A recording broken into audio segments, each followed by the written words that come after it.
Hi students, welcome to Unique Study Circle YouTube channel. So ఈ సెషన్లో మనము Sunday grand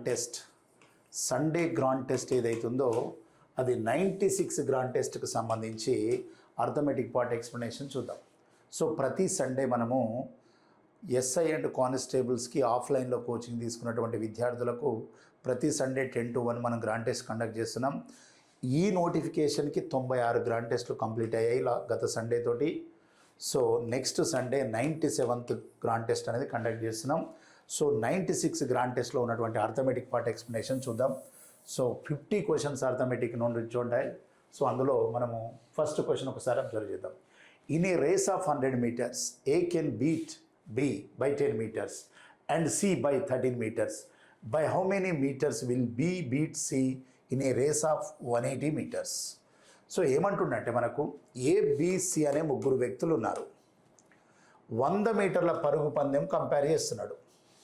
100 మీటర్ల పరుగు పందెంలో ఏ అనేవాడు బిని 10 మీటర్ల తేడాతోటి ఓడిస్తాడంటే ఏ 100 మీటర్లు పరిగెడితే వీడు 90 మీటర్లు పరిగెడుతుండని అర్థం. సిని 13 మీటర్ల తేడాతోటి ఓడిస్తున్నాడంటే అంటే వీడిని 10 మీటర్లతో ఓడిస్తున్నాడంటే వీనికన్నా వీడు 10 మీటర్లు తక్కువ. వీని 13 మీటర్లు అంటే 13 మీటర్స్ తక్కువ, అంటే 18 మీటర్స్. అంటే వీడు 100 మీటర్స్ పరిగెడితే వీడు 90 మీటర్స్, వీడు 87 metres పరిగెడతాడు.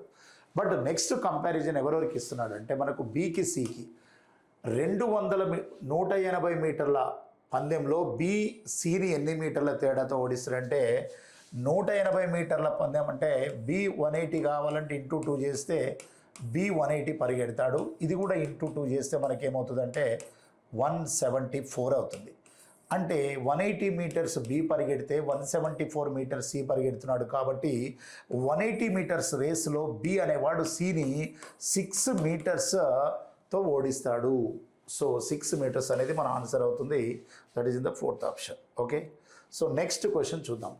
The distance between the 2 places is 108 kilometers. The 2 boats from each place starts moving towards each other, where one run in a downstream and other in an upstream. If in still water, speeds are 15 km/h and 12 km/h respectively, then in how much time will both meet? So సింపుల్గా ఏం చెప్తున్నాడంటే ఇక్కడ చూడండి, ఇది 108 kilometers distance ఉందండి. ఇది so 2 ప్రదేశాల మధ్య దూరం 108 kilometers ఉంది. ఇక్కడి నుంచి ఒక బోట్ వెళ్తున్నది, ఇక్కడి నుంచి ఒక బోట్ వస్తున్నది. అంటే ఈ ప్రవాహం అనేది ఇలా ఉన్నదనుకోండి, ఇటు సైడ్ ఉందనుకోండి, ఇటు నుంచి వెళ్ళేటటువంటి బోటు ప్రవాహ దిశలో పోతుంది అంటాం, డౌన్ స్ట్రీమ్. ఇలా వచ్చేటటువంటి బోటు ప్రవాహానికి వ్యతిరేక దిశలో అంటాం, అంటే అప్ స్ట్రీమ్ అంటాం. కానీ ఈ బోటు యొక్క స్పీడ్ 15 km/h ఇచ్చాడు, ఈ బోటు యొక్క స్పీడ్ 12 km/h ఇచ్చాడు. అయితే ఇది డౌన్ స్ట్రీమ్లో వెళ్తున్నప్పుడు ఇది బోటు యొక్క స్పీడ్, ఇది బోటు యొక్క స్పీడ్, అవి ఎంత టైం తర్వాత మీట్ అవుతాయి అంటున్నాడు. సో 2 ఒకేసారి స్టార్ట్ అయ్యాయి. అయితే ఇక్కడ మనం అబ్జర్వ్ చేయాల్సింది ఏంటంటే డౌన్ స్ట్రీమ్లో వెళ్తున్నప్పుడు బోట్ స్పీడ్ ఉంది, కానీ ప్రవాహం యొక్క స్పీడ్ ఉంటుంది, ప్రవాహం స్పీడ్, దాన్ని y km/h అనుకోవాలి. మరి ఇటు కూడా ప్రవాహం యొక్క స్పీడు ఇక్కడ కూడా y km/h కదా. కాకపోతే బోట్ ఈ డైరెక్షన్లో వెళ్తుంది, ప్రవాహం కూడా ఈ డైరెక్షన్లో వెళ్తుంది. అంటే రేట్ ఆఫ్ కరెంట్, ప్రవాహ వేగం అంటే రేట్ ఆఫ్ కరెంట్. బోట్ ఈ డైరెక్షన్లో వస్తుంది, బట్ దానికి ఆపోజిట్లో ప్రవాహం ఉంది. ఇప్పుడు నేనేం చేస్తున్నానంటే 108 kilometers మనం టైం కనుక్కోవాలంటే distance by speed 108 kilometers travel చేయాలి. ఇది ఇక్కడి వరకు వచ్చేసి ఇది ఇక్కడి వరకు వచ్చి మీట్ కావాలంటే 2 కలిసి ట్రావెల్ చేసిన డిస్టెన్స్ 108. కానీ డౌన్ స్ట్రీమ్లో స్పీడ్ ఏమవుద్దంటే ఈ 2 స్పీడ్ యాడ్ అయిపోతాయి, 15 + y అయింది డౌన్ స్ట్రీమ్ స్పీడ్. సో ఇది ఆపోజిట్లో వస్తున్నప్పుడు ఈ 2 స్పీడ్ డిఫరెన్స్ అవుద్ది, 2 - y అవుద్ది. కాకపోతే ఆపోజిట్ డైరెక్షన్ కాబట్టి రెండింటి యొక్క down stream up stream add చేయాలి, రిలేటివ్ స్పీడ్. ఇప్పుడు యాడ్ చేసినప్పుడు +y - y క్యాన్సిల్ అవుతుంది. సో 108 kilometers by 27 kilometers అంటే 4లో క్యాన్సిల్ అయిపోతుంది, 27 × 4. సో 4 hours తర్వాత మీట్ అవుతాయి. సో మన ఆన్సర్ అవి 2 బోట్స్ ఎప్పుడు మీట్ అవుతాయి అంటే 4 hours తర్వాత మీట్ అయ్యి, that is in the first option. Okay, right. Next question ఒకసారి అబ్జర్వ్ చేద్దాం. Third question. A train is traveling at a speed of 36 km/h, crosses a platform in 12 seconds At the same speed it crosses a man in 6 seconds. If a man is walking at a speed of 9 km/h in opposite direction, find the length of the platform and train. Okay, ఇక్కడ ఏం చెప్తున్నాడు క్వశ్చన్లో ఒకసారి observe చేద్దాం. ఒక రైలు అనేది ఉంది, ఇది ట్రైన్. ట్రైన్ ఎంత స్పీడ్ తోటి వెళ్తున్నది? 36 km/h స్పీడ్ తోటి వెళ్తున్నది. వెళ్తూ ఒక ప్లాట్ఫామ్ని, ఇది ఒక ప్లాట్ఫామ్, ఇది ప్లాట్ఫామ్, ఈ ప్లాట్ఫామ్ని 12 సెకండ్స్లో క్రాస్ చేస్తుంది. ఇది ట్రైన్. అంటే ఒక ట్రైన్ 36 km/h స్పీడ్తో ట్రావెల్ చేస్తూ ఒక ప్లాట్ఫామ్ని 12 సెకండ్స్లో క్రాస్ చేసిందని చెప్పాడు. తర్వాత సెకండ్ కండిషన్ ఏమన్నాడు? ఎదురుగా అంటే ట్రైన్కి ఆపోజిట్లో ట్రైన్ 36 km/h స్పీడ్తో వెళ్తుంది. ఒక పర్సన్ ఎదురు దిశలో 9 km/h వేగంతో వస్తున్న ఒక పర్సన్, అంటే ఈ పర్సన్ అనేవాడు 9 km/h స్పీడ్ తోటి ట్రైన్కి ఆపోజిట్ వస్తున్నాడు. అయితే వీని మాత్రం 6 సెకండ్స్లో క్రాస్ చేసింది. అయితే ఇప్పుడు ఏమడుగుతున్నాడు అంటే ప్లాట్ఫామ్ లెంత్ ఎంత, అలాగే ప్లాట్ఫామ్ లెంత్ ఎంత అంటున్నాడు. తర్వాత వచ్చేసి పర్సన్ యొక్క ఈ ట్రైన్ యొక్క లెంత్ ఎంత అంటున్నాడు. ట్రైన్ లెంత్, ప్లాట్ఫామ్ లెంత్ అంటున్నాడు. సింపుల్గా మనం ట్రైన్ లెంత్ ఇక్కడ తెలిసిపోతుంది చూడండి. ఫస్ట్ కండిషన్, సెకండ్ కండిషన్లో ట్రైన్ లెంత్ తెలిసిపోతుంది మనకు. ట్రైన్ లెంత్ ఎలా తెలుస్తుంది అంటే, ట్రైన్ ఒక పర్సన్ని క్రాస్ చేస్తుందంటే వచ్చే డిస్టెన్స్ ట్రైన్ లెంత్కే ఈక్వల్. అది ఆపోజిట్ డైరెక్షన్ అయినా సేమ్ డైరెక్షన్ అయినా. ఈ ట్రైన్ 36 km/h స్పీడ్తో ట్రావెల్ చేస్తుంది. ఆపోజిట్లో వస్తున్న పర్సన్ 9 km/h స్పీడ్తో వస్తున్నాడు. So train speed 36, person speed 9.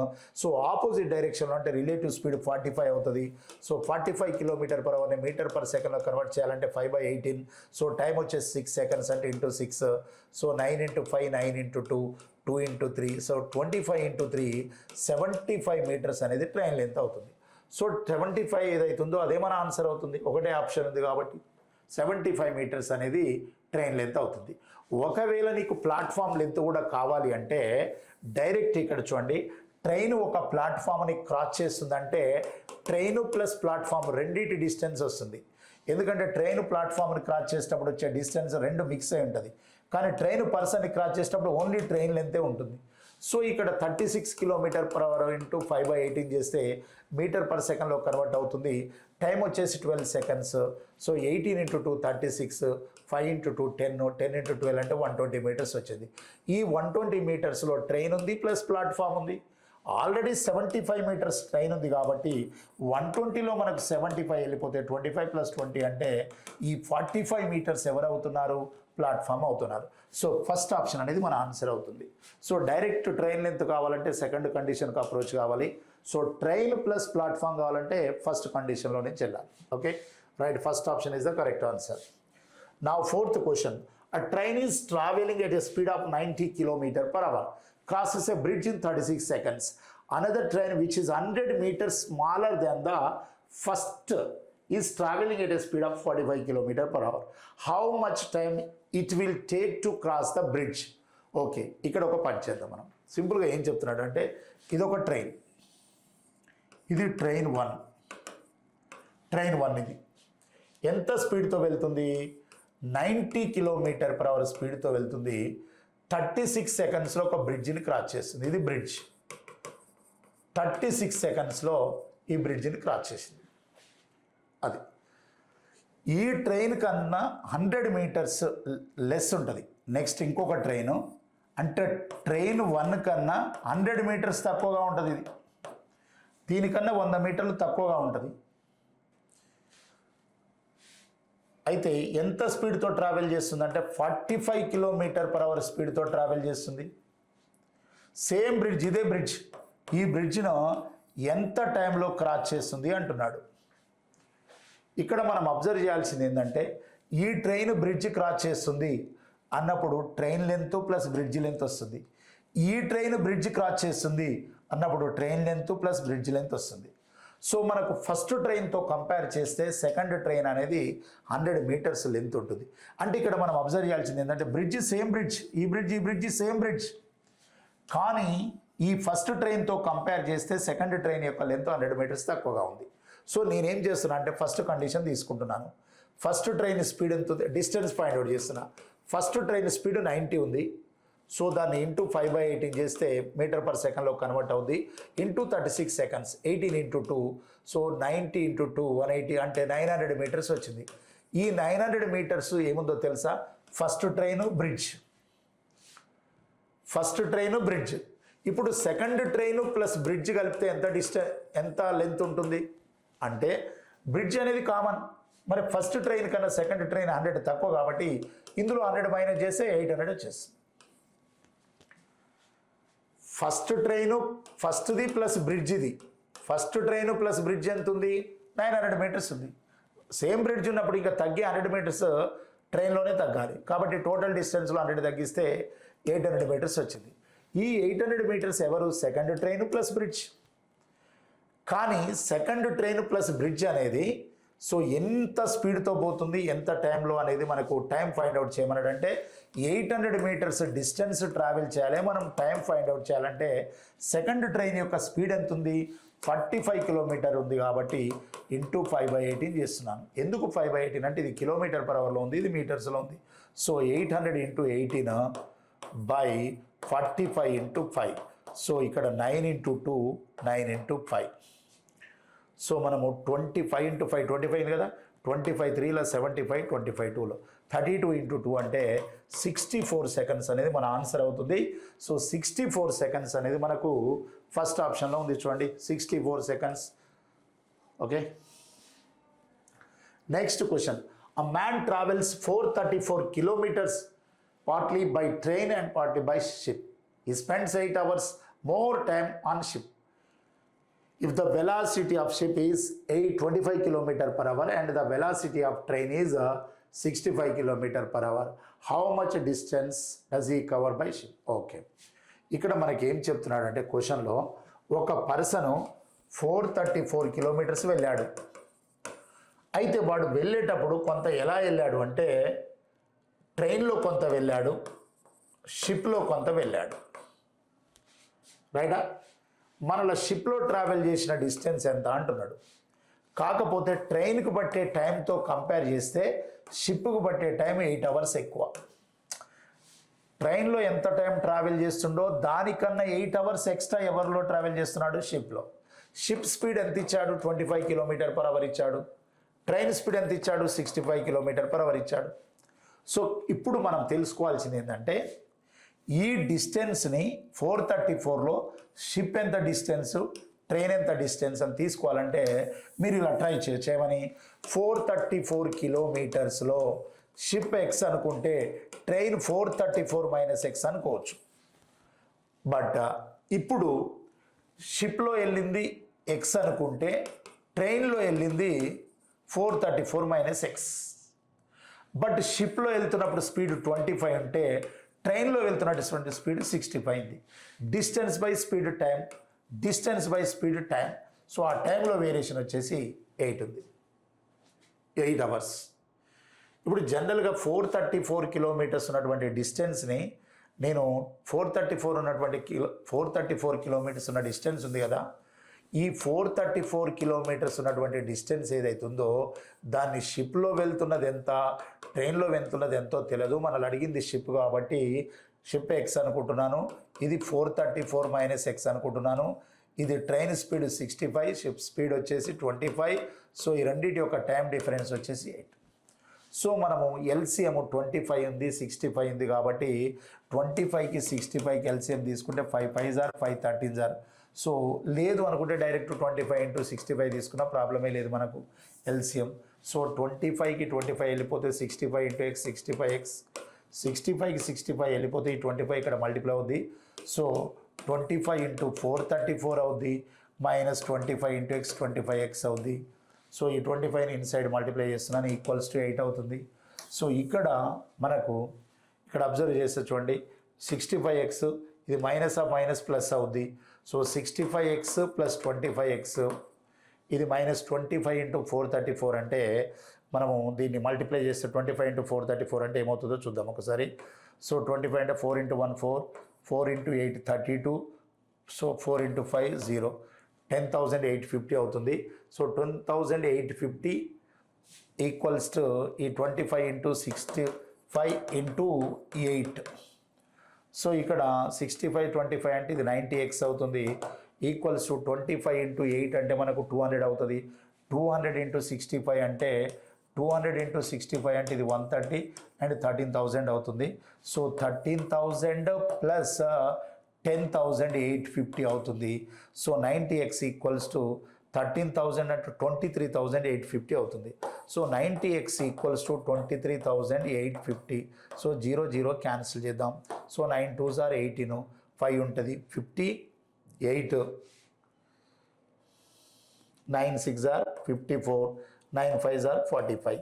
So x వచ్చేసి 265 కిలోమీటర్స్ వస్తుంది. సో 265 కిలోమీటర్స్ అనేది వాడు షిప్లో ట్రావెల్ చేసినటువంటి డిస్టెన్స్ అవుతుంది, 264 కిలోమీటర్స్. దీన్ని ఇలా కాకుండా ఇంకో విధంగా చేయాలంటే కూడా మనం ఎలా చేయాలంటే 434ని మనకు ఒక ఆప్షన్ 265 ఉంది కదా, షిప్ అనేది తీస్తాం. తర్వాత 265 పోతే ఇంకేముంటుంది మనకు, 4 ఆప్షన్లో ఉంది ఇది, షిప్ 265 అనేది ఒక ఆప్షన్ ఉంది. సో 265 వెళ్ళిపోతే 14లో 5 వెళ్ళిపోతే ఏమవుతుంది 9 అవుతుంది. సో 12లో 6 వెళ్ళిపోతే 6 అవుతుంది, 3లో 2 వెళ్ళిపోతే 169 ట్రైన్ అన్నట్టు. సో మనకు ఆల్రెడీ 265 అనేది షిప్ స్పీడ్ కాబట్టి 25, ఈ 169 అనేది మనకు ట్రైన్ కాబట్టి 65. సో ఇక్కడ 25 అంటే 25 10లో 250 అవుద్ది. సో ఇంకా 15 ఉంటుంది, పాయింట్ తీసుకుంటే 150 అవుద్ది, 25 6లో 10.6 అవుతుంది. సో దీన్ని 65 into 2 అంటే 130 అవుతుంది. 65 into 2 అంటే 130, 130 వెళ్ళిపోతే ఇంకా 39 ఉంది. సో 390 అవుతుంది. సో మనము 6 అంటే 65 into 6లో సో 10.6 2.6 అంటే మనకు వచ్చే డిఫరెన్స్ ఎంత, 8 hours. క్వశ్చన్లో ఉన్నటువంటి డిఫరెన్స్కి మ్యాచ్ అయింది కాబట్టి వాడు షిప్లో ట్రావెల్ చేసిన డిస్టెన్స్ని మనకు 265 కిలోమీటర్స్ కూడా త్రూ ఆప్షన్ నుంచి కూడా వెళ్ళొచ్చు. Okay, right. So next question, to reach point B from point A at 4 PM, Sarah will have to travel an average speed of 18 km/h. She will reach point B at 3 PM if she travel at an average speed of 24 km/h. At what average speed should Sarah travel to reach point B at 2 PM? So చూడండి, ఇక్కడ ఒకటి 2 PM అన్నాడు, ఒకటి 3 PM అన్నాడు, ఒకటి 4 PM అన్నాడు, రైటా? ఇలా చూడండి, టైం ఎంత ఉంది, 1 hour వేరియేషన్, 1 hour వేరియేషన్. అంటే ఈ టైం అనేది సేమ్ 1 hour వేరియేషన్ తోటి ఉంది. ఈ టైం అనేది ఎలా ఉందో తెలుసా, ఏపీలో ఉంది, అంటే అర్థమెటిక్ ప్రోగ్రెషన్లో ఉంది. టైం అర్థమెటిక్ ప్రోగ్రెషన్లో ఉన్నప్పుడు స్పీడ్ హార్మోనిక్ ప్రోగ్రెషన్లో ఉంటుంది. స్పీడ్ అనేది ఎలా ఉండాలి అంటే హార్మోనిక్ ప్రోగ్రెషన్లో ఉండాలి. ఎందుకంటే ఏపీ యొక్క ఇన్వర్సే హెచ్పి, అంటే అంక శ్రేణి యొక్క విలోమమే హరాత్మక శ్రేణి. ఇలాంటి క్వశ్చన్స్ జనరల్గా చేస్తే టైం వేస్ట్ అవుతుంది కాబట్టి ఇలాంటి క్వశ్చన్ ఎప్పుడు వచ్చినా కూడా మీరు చూడండి 100% టైం ఏపీలో ఉంటుంది, మీరు స్పీడ్ను హెచ్పిలో ఫైండ్ అవుట్ చేయాలి. సో కాకపోతే మీకు ఇక్కడ ఏంటంటే ఈ 3 టైమింగ్కి సంబంధించి 2 స్పీడ్లు ఉంటాయి. 4 PM చేరుకోవాలంటే ఎంత స్పీడ్ ఉంది, 18 km/h స్పీడ్ ఉంది. తర్వాత వచ్చేసి 3 o'clock అంటే ఏముంది, 24 km/h స్పీడ్ ఉంది. ఓకే, ఇది మనకు తెలియదు x km/h. సో ఇవి 3 ఏపీలో ఉన్నప్పుడు ఈ 3 హెచ్పిలో ఉంటాయి. హెచ్పిలో ఉన్నప్పుడు ఇది ఏ, ఇది బి, ఇది సి. ఏసి యొక్క హార్మోనిక్ ప్రోగ్రెషనే, హార్మోనిక్ మీనే ఏమవుతుందంటే బి అవుతుంది. సో ఇక్కడ HM harmonic main equals formula 2ac/a+c అనే ఫార్ములా యూజ్ చేస్తాం. ఏ అంటే ఏంటి చెప్పండి, ఇక్కడ ఏ అంటే ఏంది ఎక్స్, సి అంటే ఏంది 18. సో హార్మోనిక్ మీన్ ఏముంది, ఆల్రెడీ మధ్యదే హార్మోనిక్ మీన్. సో కాబట్టి 2 into x into 18. ఏ అంటే ఎక్స్, థర్డ్ వన్ ఇది ఏ, ఇది బి, ఇది సి, ఏబిసి. సో ఇక్కడ బీనే మిడిల్లో ఉన్నదే హార్మోనిక్ మీన్ అవుద్ది. 2ac/a+c అన్నప్పుడు ఏమవుద్ది, x+18 ఈక్వల్స్ టు ఆ వాల్యూ దేనికి ఈక్వల్ అవుద్ది, 24. So 6 into 3 6 into 4, again 2 into 2 4, 3 into x 3x అవుద్ది. సో ఇక్కడ 2 ఉంది, 2 into x 2x అవుద్ది, 2 into 8 36 అవుద్ది, 18. ఈ x+18 వచ్చి 2తో మల్టిప్లై అవుద్ది. సో 3xకి 2xకి డిఫరెన్స్ వచ్చేసి 1x. So 1x equals to 36. అంటే వాడు 2 PMకి చేరుకోవాలంటే మన స్పీడ్ ఎంత ఉండాలంటే 36 km/h స్పీడ్ ఉండాలి. Okay, right. So next question, man sales A book at 9% profit and pen at 13% profit. If the book is sold at 13% profit and the pen is 9% profit, then he gets 80 more. Find out the cost price of the book and pen separately.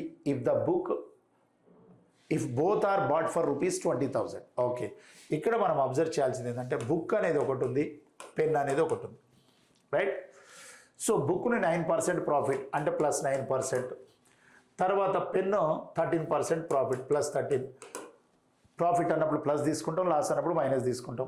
ఇప్పుడు అదే బుక్ను 13% profit తోటి దీన్ని 9% ప్రాఫిట్తో sale చేస్తున్నాడు. ఇది first condition, ఇది second condition. ఇక్కడ profit ఎంతో తెలియదు, ఇక్కడ ప్రాఫిట్ ఎంతో తెలియదు, ఎక్స్ అనుకుందాం. ఇక్కడ ఉన్నటువంటి ప్రాఫిట్తో కంపేర్ చేస్తే సెకండ్ కండిషన్లో 80 ప్రాఫిట్ ఎక్కువగా ఉంది.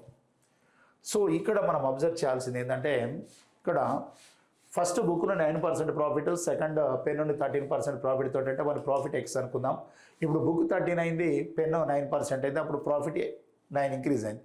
చూడండి మీరు 9, 13 ఇక్కడ చూసినా 4%, ఇక్కడ చూసినా 4%, ఇక్కడ చూసినా 4%, ఇక్కడ చూసినా 4%, ఎక్కడ చూసినా 4%. అంటే పర్సెంటేజ్లో వేరియేషన్ 4% ఉంది, ఇక్కడ అమౌంట్లో వేరియేషన్ వచ్చి 80 ఉంది. అంటే 4% వాల్యూ వచ్చేసి ₹80 అన్నప్పుడు 100% వాల్యూ ఏందో చూస్తే 2000 వస్తుంది. ఈ 2000 ఏంటో తెలుసా అండి? డిఫరెన్స్ అంటే వేరియేషన్లో 4% ఇది. అంటే ఈ 2000 ఏం చెప్తుంది మనకంటే బుక్ పెన్ కాస్టుల డిఫరెన్స్ 2000 అని చెప్తుంది. ఎందుకు డిఫరెన్స్గా తీసుకున్నాం 100% అంటే ఇక్కడ వేరియేషన్ 80, ఇక్కడ వేరియేషన్ 4%. అంటే బుక్ పెన్నుది ఎటు చూసినా కూడా 4% వేరియేషన్ ఉంది. కాబట్టి 4% వాల్యూ ₹80 అయినప్పుడు 100% వాల్యూ ఎంత అంటే డిఫరెన్స్ వస్తుంది మనకు. Book price, pen price 2000. మరి బుక్ పెన్ టోటల్ కాస్ట్ ఎంత అని చెప్పాడు క్వశ్చన్లో? 20,000 అని చెప్పాడు. సో పెన్ క్యాన్సిల్ అయితే 2 బుక్ ఈక్వల్స్ టు మనకు 22,000 అవుతుంది. సో బుక్ ఈక్వల్స్ టు 11,000 అవుతుంది. సో బుక్ వాల్యూ 11,000 అవుతుంది. మరి బుక్ పెన్ కలిపి 20,000 అవుతుందంటే పెన్ను 9,000 అన్నట్టే కదా. సో పెన్ అనేది 9,000, బుక్ అనేది 11,000. సో మన ఆన్సర్ ఏమవుతుందంటే థర్డ్ ఆప్షన్ అవుతుంది. Okay, right. So next question ఒకసారి అబ్జర్వ్ చేద్దామండి. 8th question. A shopkeeper gives one article free of cost of on purchase of 15 articles and gives an additional discount of 4% and still make a profit of 35%. Find the ratio of cost price and market price. అంటే వీడు ఇస్తున్న discount ఎలా ఉందో చెప్తున్నాడు. 15 వస్తువులు కొంటే ఒక వస్తువు ఫ్రీగా ఇస్తున్నాడు. 15 ఆర్టికల్స్ పర్చేజ్ చేస్తే ఒక ఆర్టికల్ ఫ్రీగా ఇస్తున్నాడు. ఎక్స్ట్రా మళ్ళీ 4% డిస్కౌంట్ ఇస్తున్నాడు. అయినా ఇలా 2 డిస్కౌంట్లు ఇచ్చిన తర్వాత కూడా మన ప్రాఫిట్ ఎంత ఉంది అంటే 35% ప్రాఫిట్ ఉంది. సో మీకు ఇక్కడ ఎంపీ ఎస్పీ అనేది ఎలా డిసైడ్ చేయాలంటే మనకు వస్తున్న టోటల్ ఆర్టికల్స్ ఎంపీ, మనం మనీ పే చేస్తున్న ఆర్టికల్స్ ఎస్పీ. ఎప్పుడైనా బై 2 get 1 కానీ బై 3 get 1 ఫ్రీ కానీ ఇలాంటి ఆఫర్స్లో మీరు ఎలా చూడాలంటే టోటల్ నీ బ్యాగ్లో ఎన్ని ఆర్టికల్స్ పడుతున్నాయి, total articles, that is MP. Money paid articles, నువ్వు ఎన్ని ఆర్టికల్స్కి మనీ పే చేస్తున్నావు అది ఎస్పీ. చూడండి, ఒక దుకాణదారుడు 15 వస్తువులు కొన్నాడు అంటే 15 వస్తువులకు డబ్బులు కట్టిండాడు. ఒక వస్తువు ఫ్రీ వచ్చింది అంటే వచ్చిన వస్తువులు మొత్తం 16. అంటే మనం 15 ఆర్టికల్స్ని పర్చేజ్ చేస్తున్నాం, అప్పుడు మనకు ఒక ఆర్టికల్ ఎక్స్ట్రా వస్తుంది. అంటే టోటల్ ఆర్టికల్స్ ఎప్పుడు కూడా ఏమవుతుంది ఎంపీ. ఎప్పుడు కూడా మీరు ఇలాంటి క్వశ్చన్స్లో టోటల్ ఆర్టికల్స్ అంటేనేమో ఎంపీ, మనీ పెయిడ్ ఆర్టికల్స్ అంటే ఎస్పీ. ఇది ఒకటి మైండ్లో ఉండాలి. అదొక డిస్కౌంట్ ఇచ్చాడు, మళ్ళీ 4% ఎక్స్ట్రా డిస్కౌంట్ ఇస్తుండు. అంటే మార్కెట్ ప్రైస్ 100 ఉంటే 96%కే సేల్ చేస్తున్నాడు. సో కాబట్టి ఇక్కడ 16 into 1 16 into 6, 5 into 3 5 into 20.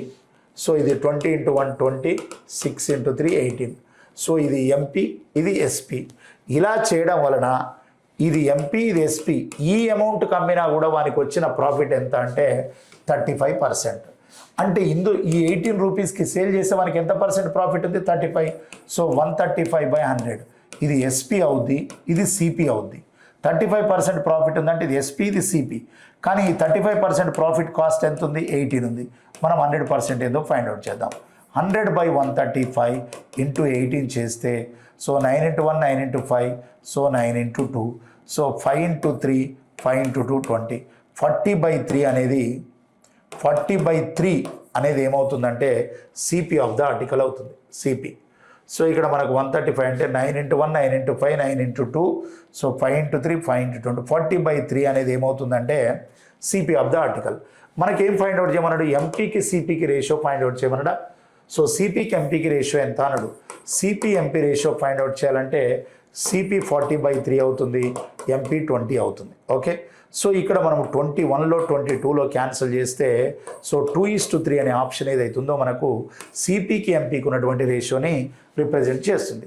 So సిపికి ఎంపీకి ఉన్నటువంటి రేషియో 2:3 అనేది మనం ఫస్ట్ ఆప్షన్లో అబ్జర్వ్ చేయొచ్చు.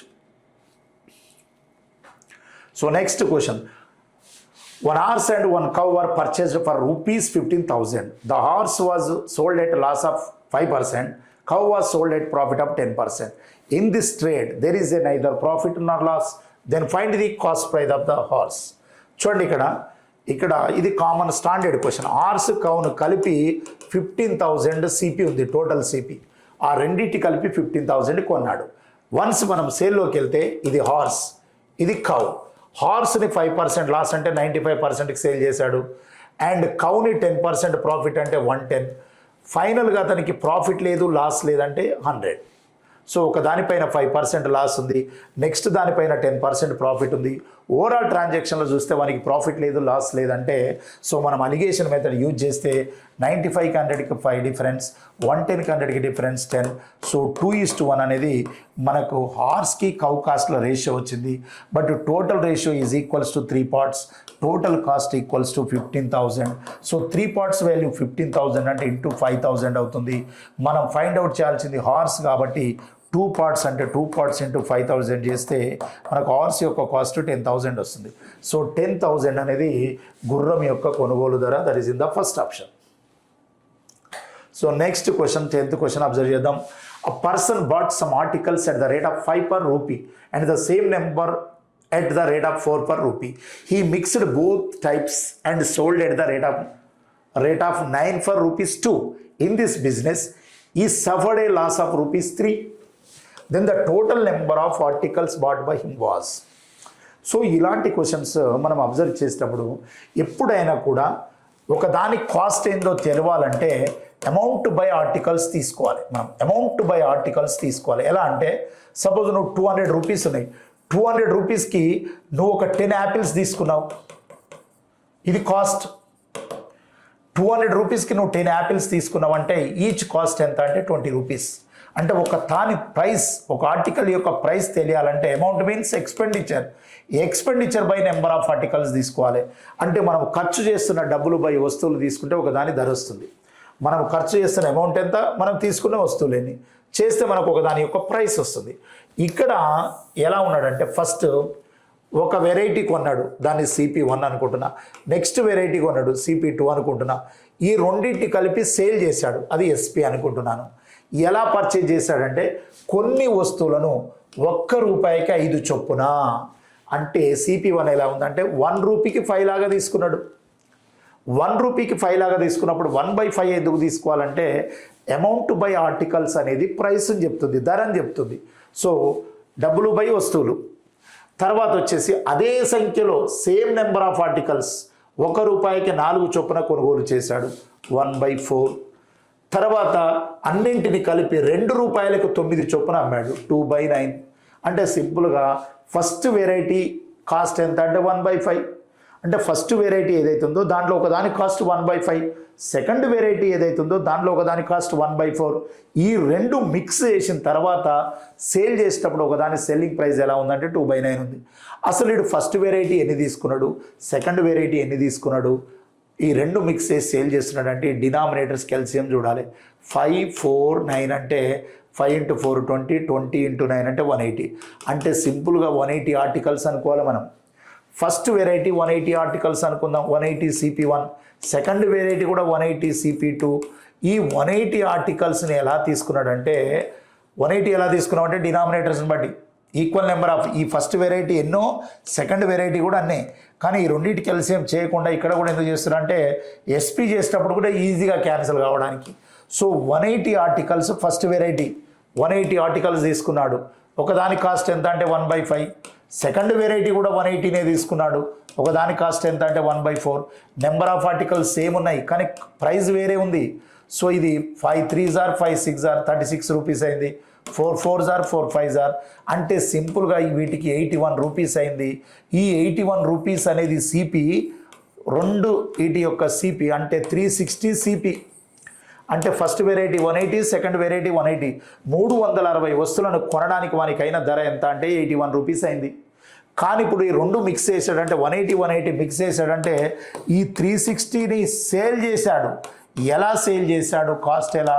2/9 మిక్స్ అయిన తర్వాత 360నే కదా, 360 ఇంటూ 2/9 కాస్ట్ అంటే 9 4s are 4 into 2 80. అంటే వాడు ఈ 360 పర్చేజ్ చేయడానికి 81 రూపీస్ అయితే 360 సేల్ చేస్తే ఎంత వచ్చింది? 80. అంటే 1 రూపీ లాస్, 1 రూపీ లాస్ వచ్చింది. 1 రూపీ లాస్ ఎన్ని ఆర్టికల్స్ పైన వచ్చింది? 360. అంటే 1 రూపీ లాస్ అనేది 360 ఆర్టికల్స్ కదా. మనకి ఇక్కడ 1 రూపీ లాస్ అనేది ఎన్ని ఆర్టికల్స్ పైన వచ్చింది? 360 ఆర్టికల్స్ పైన వచ్చింది. కానీ క్వశ్చన్లో ఏం చెప్పాడు చూడండి, 3 రూపీస్ లాస్ అన్నాడు. 1 రూపీ లాసే 360 అయితే 3 రూపీస్ లాస్ అంటే ఎన్ని ఆర్టికల్స్ ఉండాలో చూద్దాం. సో ఇంటూ 3 అవుతుంది.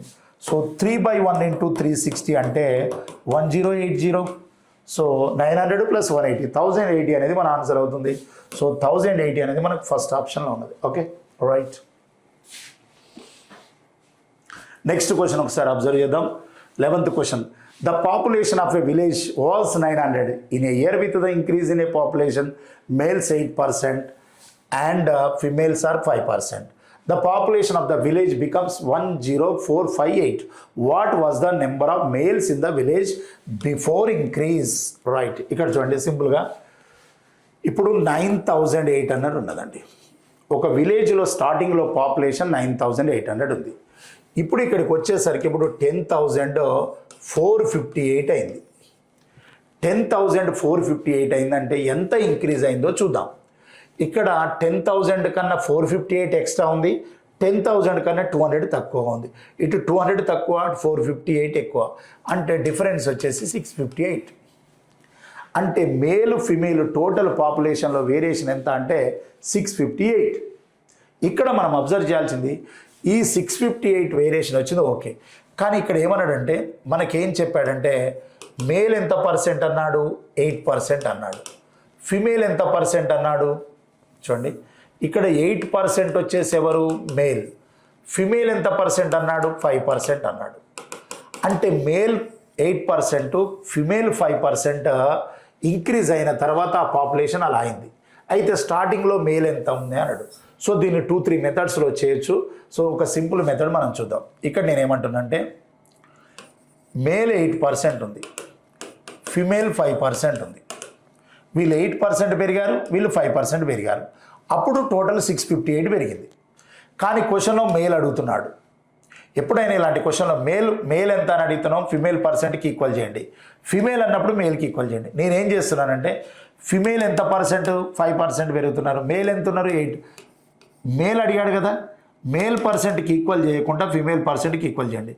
ఇది 5%, ఇది 5%, రెండు 5% అనుకోండి. మనలో ఏదైతే అడిగాడో ఆ పర్సెంటేజ్ కాకుండా వేరే పర్సెంట్ కనుక్కోవాలి. ఎందుకు అలా కనుక్కోవాలంటే మనలో అడిగిన దాంట్లోనే పర్సెంటేజ్లో వేరియేషన్ రావాలి. ఇప్పుడు మేల్ అడిగాడు, నువ్వు ఫిమేల్ పర్సెంట్కి ఈక్వల్ చేయి అంటే నేనేమనుకుంటున్నా ఫిమేల్ 5%, మేల్ 5% పెరిగితే ఏమైందో చూద్దాం. 9800లో 5% అంటే ఏందో చూద్దాం. సో 98 ఇంటూ 5 అంటే మనకు 500 కన్నా ఒక 10 తక్కువ అంటే 480 అవుతుంది. అంతే కదా. 9 ఇంటూ 5 అంటే ఏమవుతుంది? 450. 8 ఇంటూ 5 అంటే 490 అవుతుంది.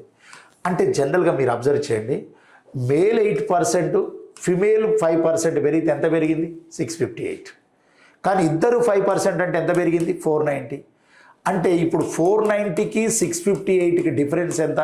8. 15లో 9 పోతే 6, 168 డిఫరెన్స్ వచ్చింది. ఈ 168 డిఫరెన్స్ ఎందుకు వచ్చింది? ఇక్కడ చూడండి 5% తగ్గింది ఇక్కడ. అంటే ఇంతకుముందు 658 పాపులేషన్ ఇంక్రీజ్ అయితే ఇప్పుడు 490 పాపులేషన్ ఎందుకు ఇంక్రీజ్ అయింది? 168 ఎందుకు తగ్గిందంటే ఇక్కడ మేల్లో 5% తగ్గడం వలన, మేల్లో 5% కాదు 3%, 8 ఉన్నది 5 అయింది. మేలు 3% తగ్గితే 168 తగ్గిందంటే ఈ 3% మేల్ వాల్యూ 168 అయితే 100% ఎంత అంటే డైరెక్ట్ మేల్ వస్తుంది మనకు. ఎందుకంటే 3% మేల్ కదా, 3 5s are 3 6s are. So 5600 అనేది స్టార్టింగ్లో మేల్ అవుతుంది. అందుకే మనకు ఈ మేల్లో వేరియేషన్ వచ్చింది అనుకో పర్సెంటేజ్ 100 అంటే డైరెక్ట్ 5600 మేల్ వస్తుంది. కాబట్టి మనలో మేల్ ఫైండ్ అవుట్ చేయాలంటే ఫిమేల్కి ఈక్వల్ చేయాలి, ఫిమేల్ ఫైండ్ అవుట్ చేయాలంటే మేల్కి ఈక్వల్ చేయాలి. సో 5600 అనేది మన ఆప్షన్ అవుతుంది. Next, in 2 kg mixture of copper and aluminium 30% is copper. How much aluminum powder should be added to the mixture so that the quantity copper becomes 20%? ఇది standard question. ఇప్పుడు ఇక్కడ mixture ఉంది, ఈ mixture ఎంత ఉందో తెలుసా? 2 kg ఉంది. 2 kg mixture ఉంది, అందులో 30% కాపర్ ఉంది. ఈ మిక్చర్లో ఎంత పర్సెంట్ కాపర్ ఉంది? 30% కాపర్ ఉంది. కాపర్ అండ్ అల్యూమినియం మిక్స్ అయింది, కాపర్ అల్యూమినియం మిక్స్ అయింది, కాపరు అల్యూమినియం మిక్స్ అయింది. కాపర్ అల్యూమినియం మిక్స్ అయినప్పుడు ఏమవుతుంది? 30% ఏముందంటే కాపర్ ఉంది. ఇప్పుడు కాపర్ అనేది తగ్గిపోవాలి 20%కు. అంటే కాపర్ అనేది 30 నుంచి 20కి వెళ్ళాలంటే ఏం యాడ్ చేయాలి మనం? అల్యూమినియం యాడ్ చేయాలి. అల్యూమినియం యాడ్ చేయాలంటే ఎంత అల్యూమినియం యాడ్ చేయాలంటుండు. బట్ ఇది స్టాండర్డ్ క్వశ్చన్, అలిగేషన్ చేసేటప్పుడు మీకు తెలుసు మిక్చర్లో ఉన్న పర్సెంటేజ్ ఇంక్రీజ్ అయ్యేటప్పుడు 100 తీసుకుంటాం, మిక్చర్లో ఉన్న పర్సెంటేజ్ డిక్రీజ్ అయ్యేటప్పుడు ఏం తీసుకోవాలి? 0. సో 0కి 20కి డిఫరెన్స్ 20, 30కి 20కి డిఫరెన్స్ 10. సో ఇక్కడ రేషియో చేస్తే 2:1. అంటే ఈ 2 parts మిక్చర్ ఎంత ఉంది మనకు? 2 kg ఉంది. 1 part అల్యూమినియం ఎంత ఉంటుంది? అంటే 2 parts 2 kg అయినప్పుడు 1 part ఎంత ఉంటుంది? 1 kg. So 2 parts aluminium 2 kg, then 1 part copper equals to 2 parts mixture is 2 kg, then 1 part aluminum equals to 1 kg only. So 1 kg nothing but 1000 grams. So మనం add చేయాల్సినటువంటి aluminium ఎంత అంటే 1000 grams అనేది మన answer. Okay, right. So next question ఒకసారి observe చేద్దాం. In an election Aryan and Kanak participated. 2/5 of the voters promised to vote for Aryan and rest promised to vote for Kanak. On the voting day, 15% of the voters break their promise to vote for Aryan and 25% of the voters break their promise to vote for Kanak. Find the total number of voters if Kanak won by 250 votes. First ఇక్కడ మనం observe చేయాల్సింది ఏంటంటే total votes 100 అనుకుందాం. Total votes ఏంటి? 100. ఈ ఎలక్షన్లో participate చేస్తున్న దాంట్లో ఒకడు ఆర్యన్ అనేటోడు ఒకడున్నాడు, ఒకడు కనక్ అనేటోడు ఉన్నాడు. ఓకే, ఆర్యన్ అనేటోనికి 2/5 ఓట్స్ వస్తే మిగిలిన ఓట్స్ ఎవరికి వచ్చాయి? కనక్ వచ్చాయి. చూడండి, ఆర్యన్ అనే వానికి 100లో 2/5 అంటే 40 వచ్చాయి. మరి కనక్ ఎంత వచ్చినట్టు ఓట్స్? 60% వచ్చినట్టు. వీనికి వచ్చిన ఓట్స్ 40% అయితే వీనికి వచ్చిన ఓట్స్ 60%. ఓకే, ఇప్పుడు ఇది ఆర్యన్, వీడు కనక్, వీనికి వచ్చిన ఓట్స్ ఎంత అంటే 40, వీనికి వచ్చిన ఓట్స్ ఎంత అంటే 60. ఎందుకంటే టోటల్ ఓట్స్ 100లో ఆర్యన్కు 2/5 ఓట్స్ అంటే 100లో 2/5 అంటే ఎంత? 40. మిగిలిన ఎంత అంటే కనక్. అంటే చెప్పారు ఇలా, ఏమని చెప్పారు? మొత్తం ఓటర్లలో 2/5 ఆర్యన్కు వేస్తామని.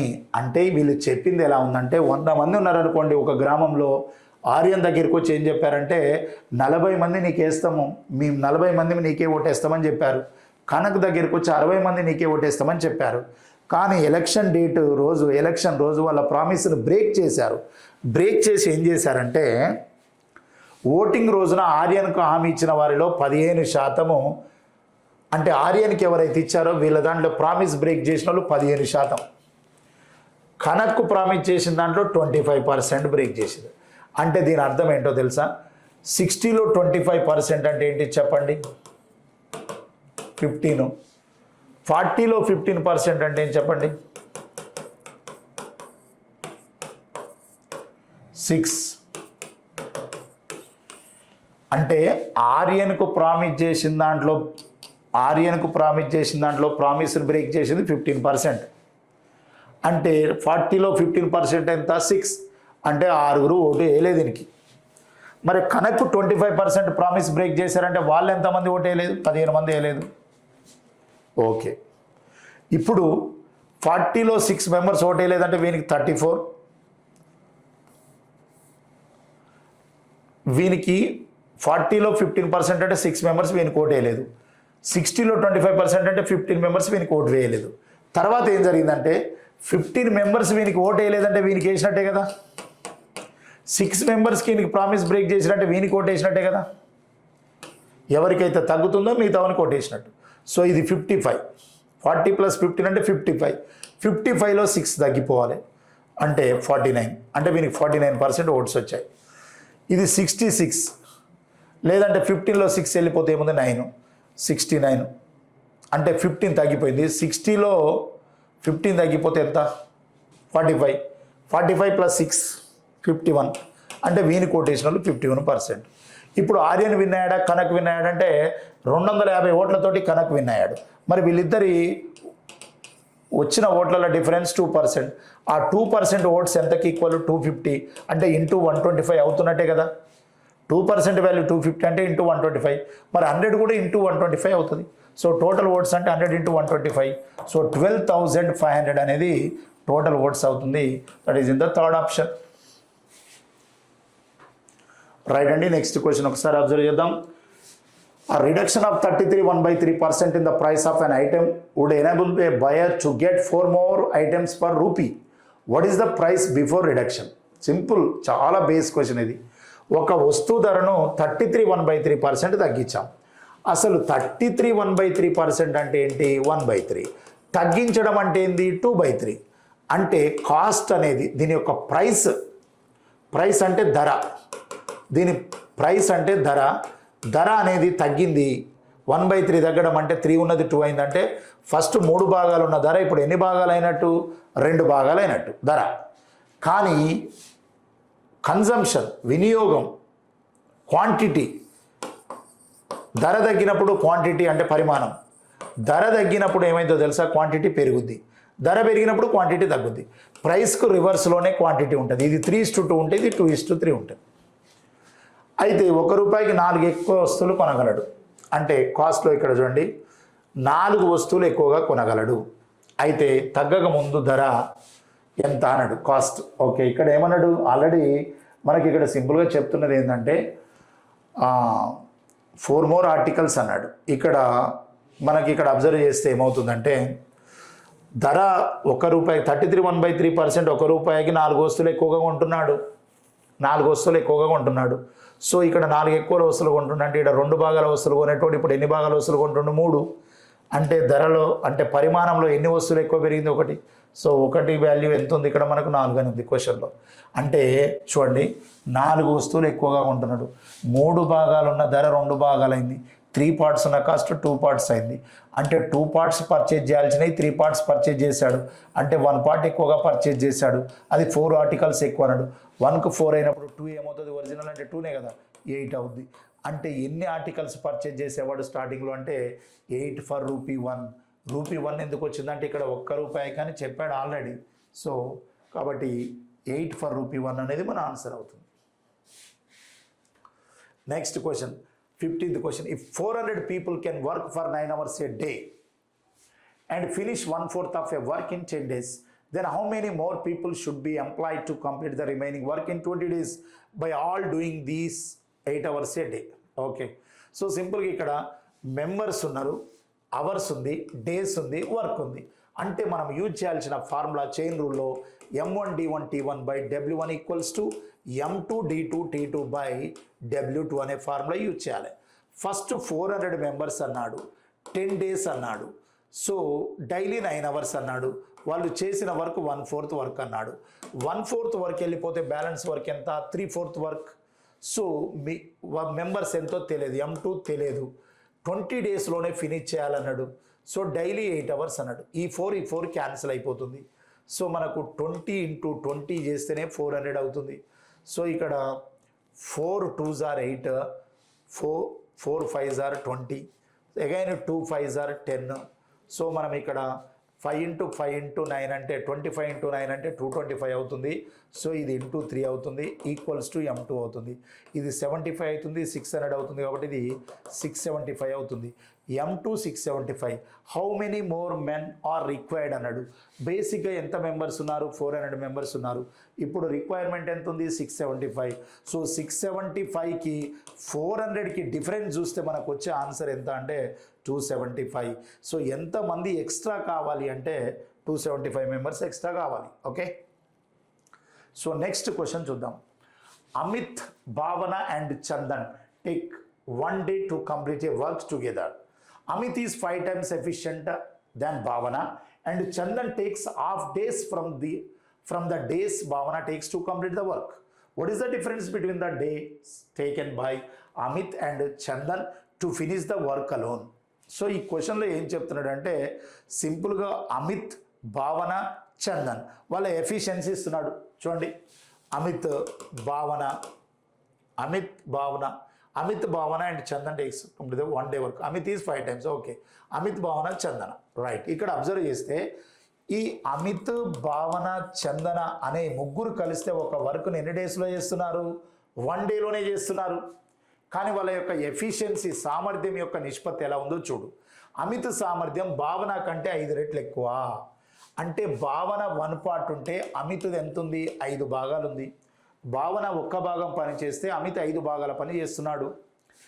తర్వాత వీళ్ళిద్దరిదోమో భావన అమిత్దోమో ఎఫిషియన్సీ డైరెక్ట్ చెప్పాడు. కానీ చందన్, భావన ఎలా చెప్పాడో చూడండి.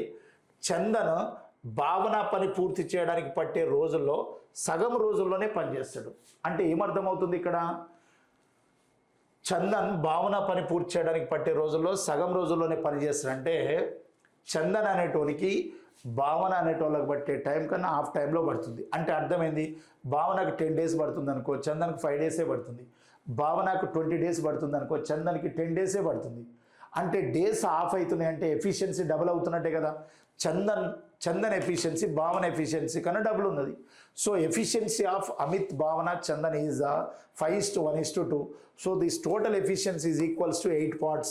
So total work equals to efficiency into time. So 8 parts efficiency into 1. ఈ ముగ్గురు యొక్క ఎఫిషియన్సీ 8 parts ఉంది. వాళ్ళు ముగ్గురు కలిసి 1 dayలో చేస్తున్నారంటే టోటల్ వర్క్ 8 partsకి ఈక్వల్ అవుతుంది.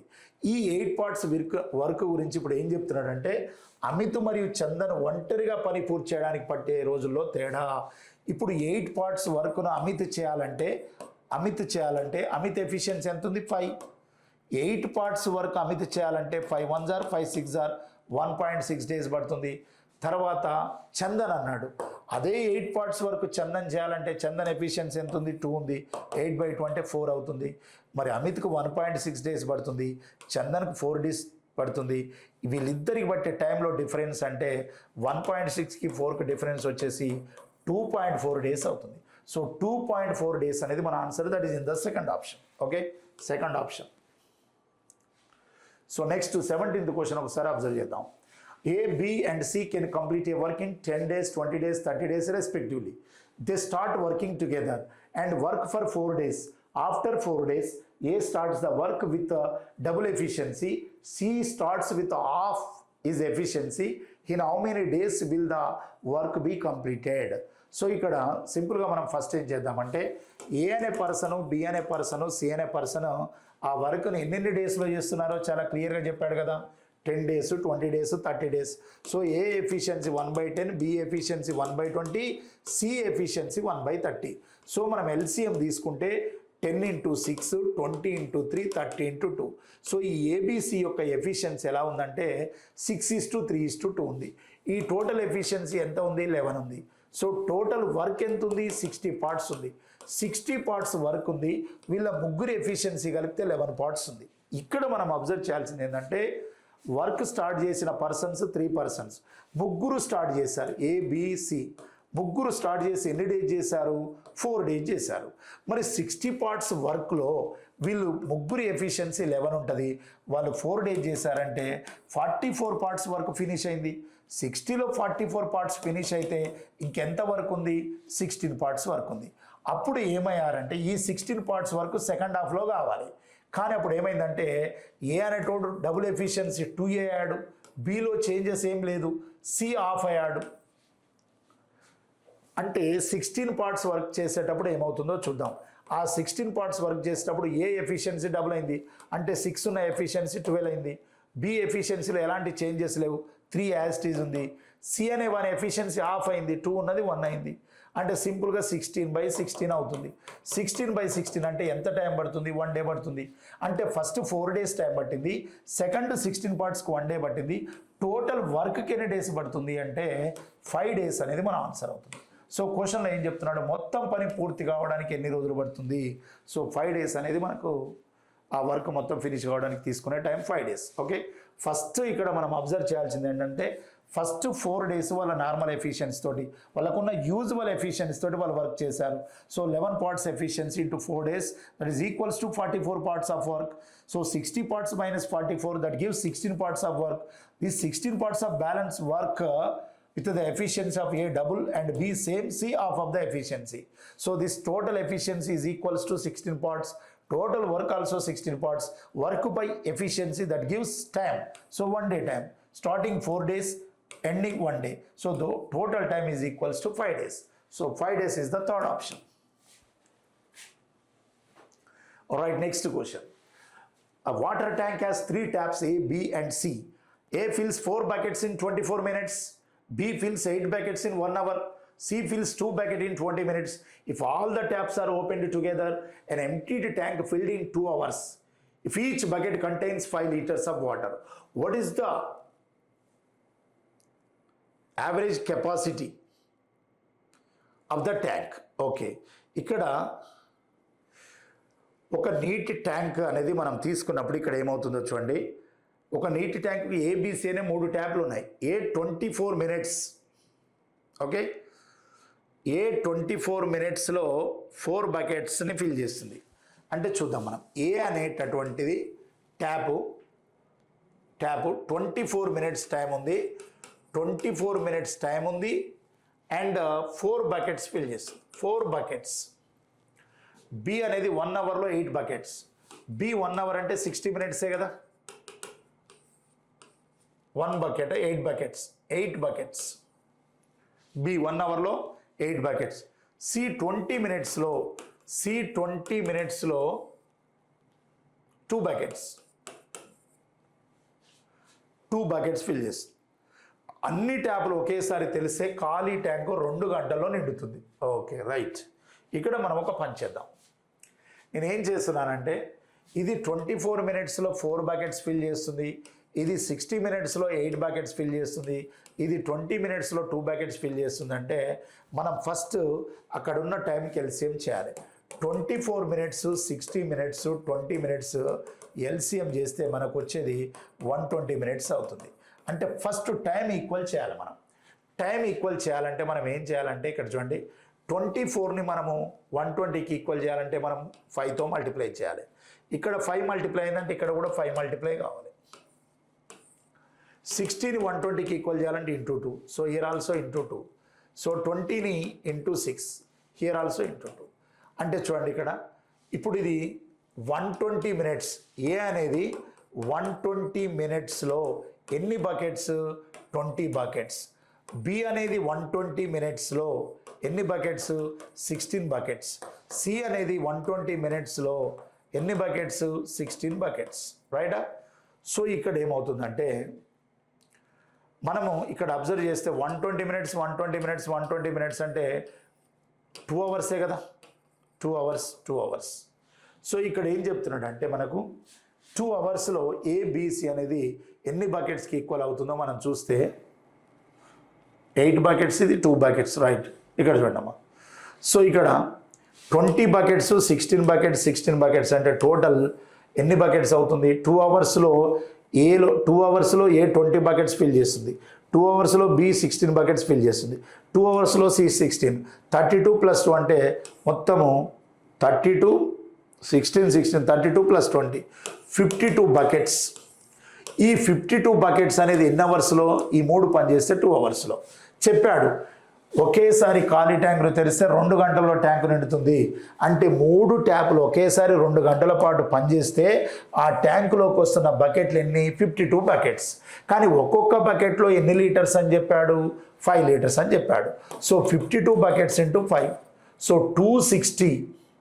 ఇక్కడ మనకు సో ఇక్కడ ఒక్కోసారి వాల్యూ తీసుకున్నట్లయితే 24 minutes 4 buckets అన్నాడు. 1 hour అంటే 60 minutesలో 8 buckets అన్నాడు. తర్వాత 20 minutesలో 2 buckets అన్నాడు. సో ఇక్కడ మనము 120 కావాలంటే ఇంటూ 6, ఇది ఇంటూ 6 అంటే 2 buckets ఏంటంటే ఇది 12 అవుతుందండి. 2 buckets ఇంటూ 6 అంటే ఇది 12 అవుతుంది. 8 buckets ఇంటూ 2 అంటే 16 అవుతుంది.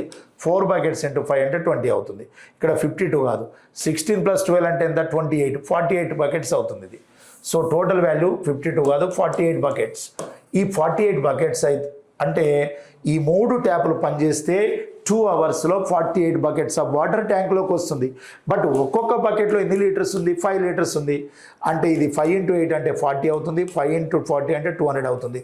అంటే 240 లీటర్స్ అనేది ఆ ట్యాంక్ యొక్క కెపాసిటీ అవుతుంది. సో 240 లీటర్స్ అనేది మనకు సెకండ్ ఆప్షన్లో ఉంది. Okay, right. A tank is fitted with 2 taps. The first tap can fill the tank complete in 45 minutes. And the second tap can empty the full tank in 1 hour. If both the taps are opened alternatively for 1 minute, then how many hours the empty tank will be filled completely? So ఇక్కడ మనం ఒకటి observe చేస్తే 19th క్వశ్చన్లో ఒక ట్యాంకుకు fill చేసే tap ఒకటి ఉంది, empty చేసే ట్యాప్ ఒకటి ఉంది. మొదటి ట్యాప్ ట్యాంకును పూర్తిగా నింపడానికి 45 minutes పడుతుంది. సో ఇది ఫిల్ చేస్తుంది 45 minutesలో. ఇంకోటి రెండవ ట్యాంకు పూర్తిగా ఖాళీ చేయడానికి 1 hour అన్నాడు, అంటే 60 minutes పడుతుంది. ఓకే, ఇక్కడ మనం అబ్జర్వ్ చేయాల్సింది ఏంటంటే ఫస్ట్ ట్యాప్ని ఏ అనుకుందాం, సెకండ్ ట్యాప్ను బి అనుకుందాం. ఏ అనే ట్యాప్ ఏమో ఫిల్ చేస్తుంది, బి అనే ట్యాప్ ఏమో ఎంటీ చేస్తుంది. బట్ రెండు ట్యాప్లను ఒక్కో నిమిషం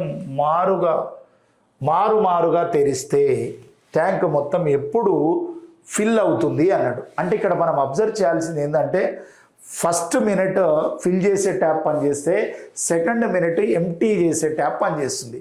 సో ఫస్ట్ మినిట్ది ఇది ఫిల్లింగ్ కెపాసిటీ 1/40, సెకండ్ది 1/60.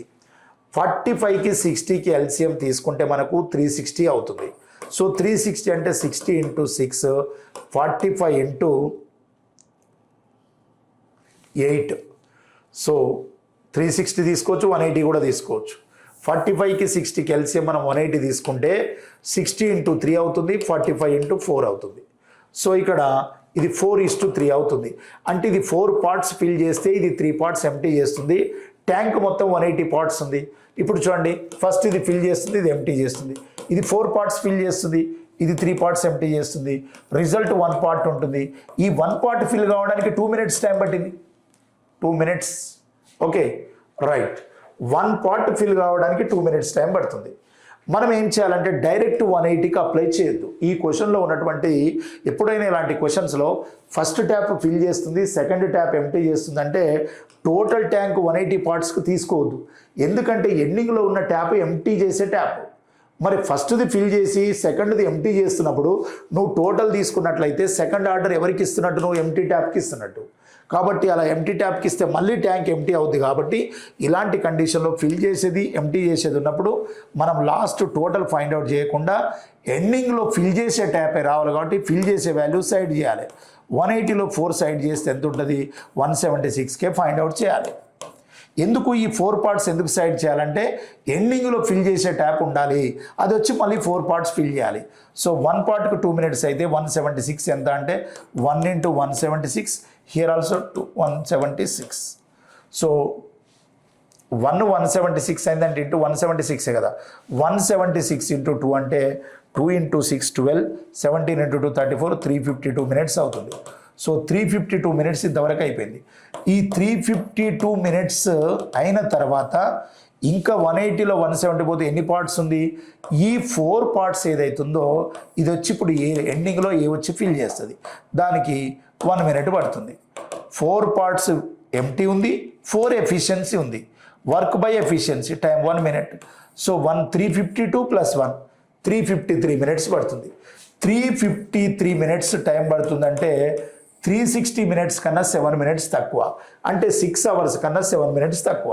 అంటే 5 hours 53 minutes. So 5 hours 53 minutes అనేది ఆ ట్యాంక్ ఫిల్ కావడానికి పట్టే టైం. రైట్. నెక్స్ట్ 20 క్వశ్చన్ చూడండి. 20th. With a given rate of simple interest the ratio of principal and amount for a certain period of time is 4:5. After 3 years with the same rate of interest, the ratio of the principal and amount becomes 5:7. The rate of interest is. So ఇక్కడ జనరల్గా మీకు ప్రిన్సిపల్కి అమౌంట్కి ratio చెప్పాడు. ప్రిన్సిపల్కి అమౌంట్కి ratio first ఎంత చెప్పాడు, 4:5 చెప్పాడు. మళ్ళీ 3 years తర్వాత చూస్తే ఆ రేషియో ఎలా చేంజ్ అయింది అంటున్నాడు, 5:7గా చేంజ్ అయింది అంటున్నాడు. మనం ఇక్కడ అబ్జర్వ్ చేయాల్సింది ఏంటంటే స్టార్టింగ్లో ప్రిన్సిపల్కి అమౌంట్కి రేషియో ఎంత ఉంది, 4:5. 3 years తర్వాత ప్రిన్సిపల్కి అమౌంట్కి రేషియో ఎంత ఉంది, 5:7. ఎంత టైం ఉన్నా సింపుల్ ఇంట్రెస్ట్లో ప్రిన్సిపల్ ఎప్పుడు కూడా చేంజ్ కాదు కదా. ఈడ 4 parts ఉన్న ప్రిన్సిపల్, ఈడ 5 parts ఉంది. ప్రిన్సిపల్ ఎప్పుడైనా సేమ్ ఉండాలి, కానీ రేషియో టర్మ్స్ డిఫరెంట్గా ఉన్నాయి. అందుకే 5 ఇక్కడ మల్టిప్లై చేయాలి, 4 ఇక్కడ మల్టిప్లై చేయాలి. అలా చేయడం వలన 2 కండిషన్స్లో ప్రిన్సిపల్ ఈక్వల్ అవుతుంది. 5 into 4 20, 5 into 5 25, again 5 into 4 20, 4 into 7 28. అంటే చూడండి ఇక్కడ ప్రిన్సిపల్ 20 ఉంది, ఇక్కడ ప్రిన్సిపల్ 20 ఉంది. టైం గ్యాప్ 3 years ఉంది. అంటే ఇక్కడ అమౌంట్ ఎంత ఉంది, 25 ఉంది. ఇక్కడ అమౌంట్ ఎంత ఉంది, 28 ఉంది. లేదు అనుకుంటే ప్రిన్సిపల్కి అమౌంట్కి డిఫరెన్స్ ఎంత, 5. ఇది ఇంట్రెస్ట్. ఇక్కడ ఇంట్రెస్ట్ ఎంత ఉంది, 8. అంటే స్టార్టింగ్లో ఇంట్రెస్ట్ 5 parts ఉండే, ఇప్పుడు ఇంట్రెస్ట్ ఎంత ఉంది, 8 ఉంది. అంటే ఇంట్రెస్ట్ ఎన్ని parts ఇంక్రీజ్ అయింది, 3 parts ఇంక్రీజ్ అయింది. ఇంట్రెస్ట్ 3 parts ఇంక్రీజ్ అయింది, బట్ ప్రిన్సిపల్ ఏముంది, 20. మనం rate of interest find out చేయొచ్చు. Rate of interest find out చేయాలంటే ఈ 3 parts interest by principal into 100. Interest 3 parts. So మనకి ఇక్కడ వచ్చేసి 3 yearsలో 3 parts ఇంట్రెస్ట్ ఉంది.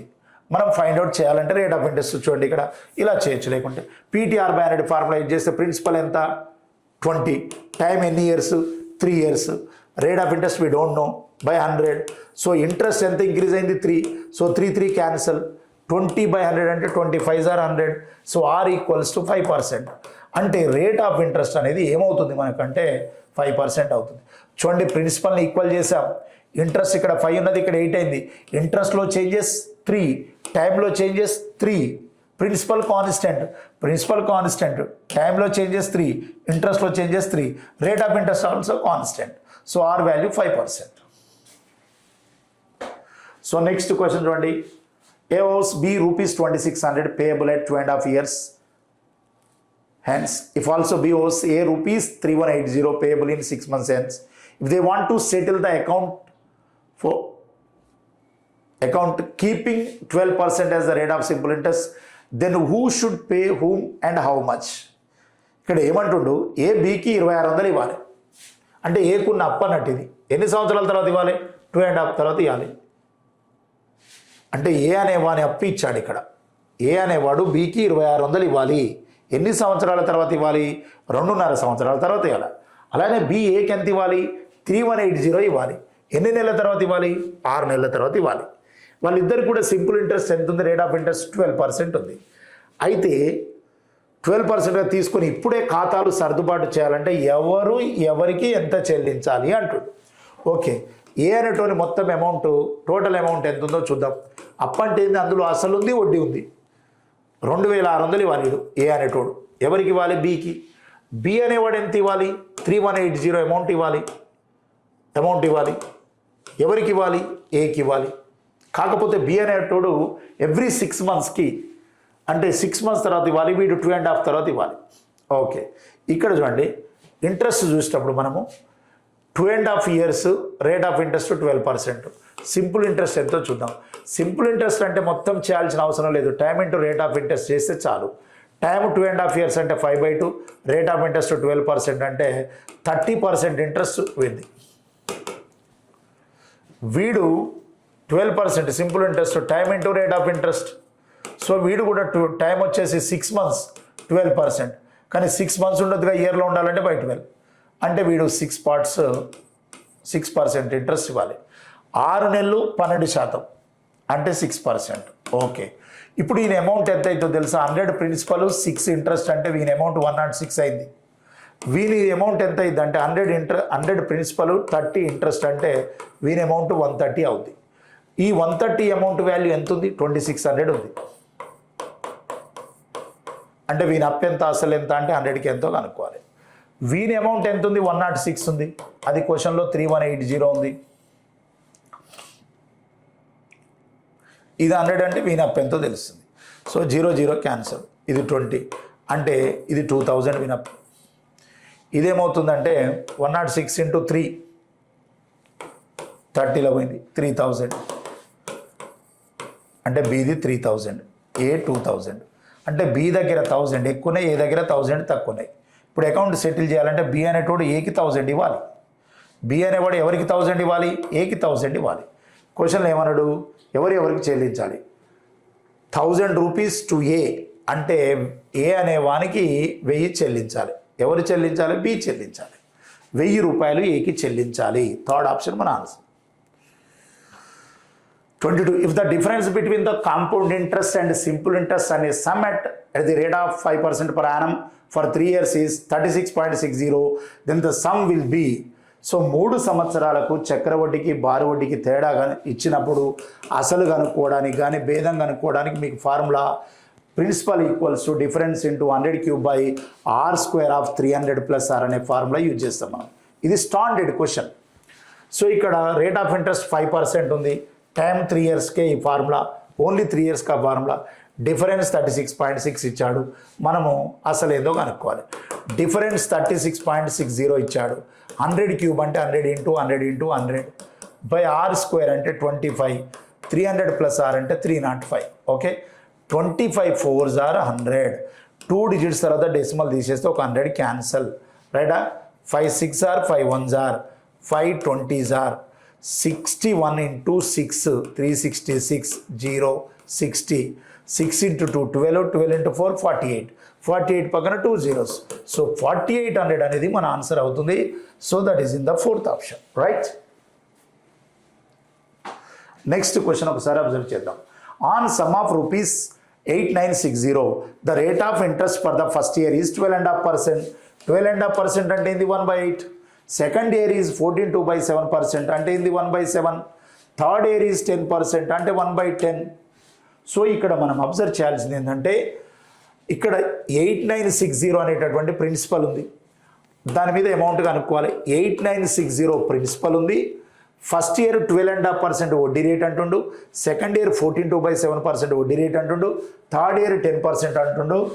ఈ 3 ఇయర్స్ తర్వాత కాంపౌండ్ ఇంట్రెస్ట్ ప్రకారం వచ్చే ఇంట్రెస్ట్ ఎంత అంటుండు. నేనేం చేస్తున్నాను, ఇది ప్రిన్సిపల్, ఇది అసలు. ఆ అసలు మీద 3 సంవత్సరాల తర్వాత వచ్చే మొత్తం ఏదో కనుక్కుందాం. 12.5% అంటే 1/8 కదా, ఇంట్రెస్ట్ 1/8 అంటే అమౌంట్ ఏమవుద్ది 9/8, 8 మీద 1 పెరుగుద్ది. ఇక్కడ ఇంట్రెస్ట్ 1/7 అంటే 7 మీద ఒకటి ఇంక్రీజ్ అయితే ఏమైంది 8/7. 10% అంటే 1/10, 10 మీద ఒకటి ఇంక్రీజ్ అయితే 11/10. సో 8కి 8 క్యాన్సల్, ఈ 0కి 0 క్యాన్సల్. 7 into 1 19 ఉంటుంది, 7 into 4 7 into 2 14, 7 into 8 56. సో ఇక్కడ మనం అమౌంట్ కావాలంటే 128 into 99. ఒక పని చేద్దాం, ఇది 100 అనుకుందాం, 100 into 128 అంటే 12800.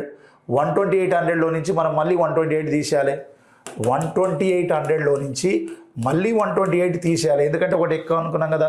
10లో 8 పోతే 2, 9లో 2 పోతే 7, 7లో 1 పోతే 6, 12 60s 12672 అనేది అమౌంట్. ఆ అమౌంట్లో మనం కాంపౌండ్ ఇంట్రెస్ట్ ఏదో ఫైండ్ అవుట్ చేయాలంటే 12672లో నుంచి మన అసలు ఎంత ఉంది 8960ను మైనస్ చేయాలి. 8960ను మైనస్ చేస్తే 2 - 0 2, 7 - 6 1, 16 - 7 1. సో ఇక్కడ 11 - 8 3. సో 3712 అనేది కాంపౌండ్ ఇంట్రెస్ట్ అవుతుంది. So 3712 is the first option, right. So next 24th question ఒకసారి అబ్జర్వ్ చేద్దాం. ఏ invested an amount of X rupees in a bank for 2 years which gave 5% interest for the first year and 6% interest in the second year. The amount received after 2 years is 24,486. What is the value of X? So వడ్డీకి ఇచ్చిన డబ్బులు X rupees అంటుండు. 2 సంవత్సరాల పాటు పెట్టుబడిగా పెట్టాడు. మొదటి సంవత్సరానికి ఎంత శాతం వడ్డీ రేటు 5%, రెండో సంవత్సరానికి 6%. ఇట్లా వరుస వడ్డీ రేట్లు ఇచ్చిందంటే అది చక్కెర వడ్డే. కాకపోతే ఈ క్వశ్చన్లో చక్కెర వడ్డీ అనేది మెన్షన్ కావాలి, కానీ కాలేదు. ఇక మనమే బారు వడ్డీ చక్కెర వడ్డీ ఖర్చు చేస్తే 5% 6% అంటే బారు వడ్డీ ప్రకారం 11% అయితే అలా ఉండదు. సో 2 వరుస సంవత్సరాలకు వచ్చే చక్కెర వడ్డీ కనుక్కోవాలంటే ఫార్ములా A+B/AB/100 అనే ఫార్ములా యూజ్ చేస్తే మనకు టోటల్ చక్కెర వడ్డీ ఎంత వస్తుందో తెలుస్తుంది. First year 5%, second year 6%, plus 5 into 6 అంటే 30/100. సో 0 0 క్యాన్సల్, 3/10 అంటే 0.3 అవుద్ది, ఇది 11 అవుద్ది, అంటే 11.3 ఇంట్రెస్ట్ వస్తుంది. అంటే అమౌంట్ ఏమైంది 100 వచ్చేసి ప్రిన్సిపల్ అయింది, 11.3 వచ్చేసి కాంపౌండ్ ఇంట్రెస్ట్ వచ్చింది.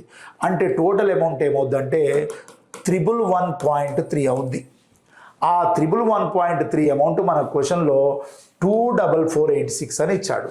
సో ఇక్కడ చూడండి 111.3 amount is equals to 24486. Then find principal that is 100. కాకపోతే 100 అనకుండా క్వశ్చన్లో ఎక్స్ అన్నాడు. డినామినేటర్లో డెసిమల్ రిమూవ్ చేస్తే న్యూమరేటర్కి 10x వెళ్తుంది. సో ఇక్కడ మనం అబ్జర్వ్ చేస్తే 113 ఇంటూ 22 చేస్తే మనకు వచ్చేటటువంటి వాల్యూ 24486 వస్తుంది. సో 22 ఇంటూ 1000 అంటే మన ఆన్సర్ ఏమవుతుందంటే 22,000 అవుతుంది. సో 22,000 అనేది మనకు థర్డ్ ఆప్షన్గా ఉంది. Okay, right. Next, 25th question. A, B and C can finish a certain piece of work in 10 days, 50 days, 20 days respectively. They started working together. B left the work after working 3 days and A left 1 day before completion of the work. After completion of the work, they received rupees 1500. Find the share of each one. So ఇలాంటి క్వశ్చన్స్లో works and వేజెస్లో నుంచి ఈ question వచ్చినప్పుడు first వీళ్ళ efficiency ఎలా ఉందో చూద్దాం. ఏ అనేటోడు 10 డేస్లో చేస్తున్నాడు, బి అనేటోడు 15 డేస్లో చేస్తున్నాడు, సి అనేవాడు 20 డేస్లో వర్క్ చేస్తున్నాడు. సో ఎల్సిఎం వచ్చేసి 60 అవుతుంది. 10 6 ఆర్ 15 4 ఆర్ 23 ఆర్. వీళ్ళ ముగ్గురి యొక్క ఎఫిషియన్సీ ఎలా ఉందంటే 6:4:3 ఉంది. సో ఇక్కడ ఒక చిన్నది ఏం జరిగిందంటే ముగ్గురు వర్క్ స్టార్ట్ చేశారు, వీళ్ళు ఈక్వల్గా వర్క్ చేయట్లేరు. ఎప్పుడైనా వర్క్స్ అండ్ వేజెస్లో ఓన్లీ 2 టైప్స్ క్వశ్చన్సే ఉంటాయి. నువ్వు ఎన్ని వందల క్వశ్చన్లు ప్రాక్టీస్ చేయి, ఓన్లీ 2 టైప్స్. అది ఎలా అంటే డైరెక్ట్ ఎఫిషియన్సీ తోటి మనీ డిస్ట్రిబ్యూషన్ ఉంటుంది, లేదా ఎవరెవరు ఎంత వర్క్ చేశారు, amount of work done by the persons. అంటే వాళ్ళు పని చేసిన పరిమాణం ఎంత ఉందో చూడాలి, వాళ్ళు చేసిన పని ఎంతో చూడాలి. ఇక్కడ ఏం జరిగిందంటే వాళ్ళు ముగ్గురు పని స్టార్ట్ చేశారు. ఓకే, వారు కలిసి పని ప్రారంభించాడు. 3 రోజులు పని చేసిన తర్వాత బి వెళ్ళిపోయాడు. అంటే బి చేసింది ఎన్ని డేస్? Only 3 days. తర్వాత ఒక్క రోజులో వర్క్ ఫినిష్ అవుతుందనగా వెళ్ళిపోయినోడు ఎవడు? ఏ. సి మాత్రం స్టార్టింగ్ నుంచి ఎండింగ్ వరకు ఉన్నాడు. మీకు ఇలాంటి కాన్సెప్ట్స్ టైమ్ అండ్ వర్క్లో చాలా వస్తాయి. ఇక్కడ మనం అబ్జర్వ్ చేయాలి ఏంటంటే 3 డేస్ వర్క్ చేసి వెళ్ళిపోయిన బి ఉండు కదా, వాడిని పంపించేసేయాలి. ఎందుకంటే వాడు ఎన్ని డేస్ వర్క్ చేశాడో క్లారిటీ ఉంది. వీడు స్టార్టింగ్ నుంచి ఎండింగ్ వరకు ఉన్నాడు, వీడు ఎన్ని డేస్ చేసిండో క్లారిటీ లేదు. వీడు లాస్ట్ 1 డే లేడు, 1 డే లేడు, కానీ వాడు చేసిన డేస్ మీద క్లారిటీ ఉందా? లేదు. కాబట్టి చేసిన డేస్ మీద క్లారిటీ ఉన్నోని పంపించేద్దాం. 60లో నుంచి బిని పంపించేద్దాం. 3 డేస్ చేశాడు, బి ఎఫిషియన్సీ 4, 12 వెళ్ళిపోతే 48 ఉంది. ఈ 48 పార్ట్స్ వర్క్ చేసిన వాళ్ళు ఎవరు అంటే ఏ అండ్ సి. కాకపోతే మనం ఏం చేయాలంటే సి చివరి వరకు ఉన్నాడు కానీ ఏ చివరి వరకు లేడు కదా. ఈ 1 డే కూడా వాడిని ఉంచితే సి యాక్చువల్గా లాస్ట్ 1 డే సి లేడు వర్క్లో, వీడు 1 డే కూడా ఉన్నట్లు మనం ఫీల్ కావాలంటే సి అనేవాడు ఆ 48 పార్ట్స్ వర్క్ మీద ఇంకా 1 డే వర్క్ పెంచాలి. ఏ అనేటోడు ఎక్స్ట్రా 1 డే ఉండనుకో 1 × 6 అవుతుంది. 48కి 6 కలిపితే ఏమైంది? 54 అయింది. ఈ 54 పార్ట్స్ ఎవరు చేసినట్టు? A and C. ఇక్కడ మీరు అబ్జర్వ్ చేయాల్సింది ఏందో తెలుసా అండి, 3 డేస్ తర్వాత వెళ్ళిపోయినాడు ఎవడు? బి. వీని ఎందుకు యాడ్ చేస్తున్నాం అంటే వీని మైనస్ చేద్దామంటే వాడు ఎన్ని డేస్ వర్క్ చేసిండో క్లారిటీ ఉందా? లేదు. వీని 1 డే ఉంచామనుకో మనం, వాడు కూడా ఎండింగ్ వరకు ఉన్నట్టే కదా, కానీ ఒరిజినల్గా లేడు, వాడు ఉన్నాడని మనం ఫీల్ అవుతున్నాం. అంటే ఉంటే వాడు ఎంత వర్క్ చేస్తాడు? డైలీ 6 పార్ట్స్ లాగా 1 డే అంటే 6 పార్ట్స్ పెరుగుతుంది. ఇప్పుడు ఈ 54 పార్ట్స్ వర్క్ చేసిన వాళ్ళు ఎవరెవరు అంటే A and C. A efficiency 6, C efficiency 3, 9. అంటే 6 డేస్లో వర్క్ ఫినిష్ అయింది. అంటే స్టార్టింగ్ నుంచి ఎండింగ్ వరకు వర్కింగ్ డేస్ ఎంత అంటే 6 డేస్. అంటే దీన్ని బట్టి మనకు అర్థమవుతుంది ఏంటంటే ఏబిసి అనే ముగ్గురిని తీసుకుంటే 6 డేస్ వర్క్ చేసినోడు ఎవడు? సి. ఓన్లీ 3 డేస్ వర్క్ చేసినోడు ఎవడు? బి. లాస్ట్ 1 డే లేని వాడెవడు? ఏ. అంటే వాడు 5 డేసే చేశాడు, 5 డేసే చేశాడు వాడు. ఇది డేస్, ఇది వీళ్ళు చేసిన డేస్. కానీ వాళ్ళ ఎఫిషియన్సీ ఎంత ఉందో చూద్దాం. A efficiency 6, B efficiency 4, C efficiency 3. ఇది 30, వీడి చేసిన వరకు 30, వీడి చేసిన వరకు 12, వీడి చేసిన వరకు 18. సో ఈ టోటల్ వరకు మళ్ళీ 60 పార్ట్స్కే ఈక్వల్ అవుద్ది. ఆ 60 పార్ట్స్ వరకు 1500 ఇచ్చారు. 60 పార్ట్స్కి 1500 ఇస్తే 6 × 2 6 × 5 ఈచ్ పార్ట్ ఎంత? 25. ఈచ్ పార్ట్ 25 అయినప్పుడు వీడు 30 పార్ట్స్ వర్క్ చేసింది ఏ, 30 × 25. వీడు 12 పార్ట్స్ చేశాడు, 12 పార్ట్స్ × 25. సి అనేవాడు 18 పార్ట్స్ చేశాడు, 18 × 25. వీడు 750 రూపీస్ వీని షేర్ ఉంటుంది, వీంది 300 రూపీస్ వీని షేర్ ఉంటుంది. వీంది వచ్చేసి 450 రూపీస్ వీని షేర్ ఉంటుంది. So A share 750, B share 300, C share 450 అంటే మనకు థర్డ్ ఆప్షన్లో ఉంది మనకు ఆన్సర్. ఓకే రైట్ అండి. సో ఈ టెస్ట్లో 50 క్వశ్చన్స్కి మనం 25 క్వశ్చన్స్ పార్ట్ 1లో డిస్కస్ చేసాం. పార్ట్ 2లో మళ్ళీ 25 క్వశ్చన్స్ ఉంటాయి. సో మళ్ళీ నెక్స్ట్ 97 గ్రాండ్ టెస్ట్లో కలుద్దాం. Okay, thank you.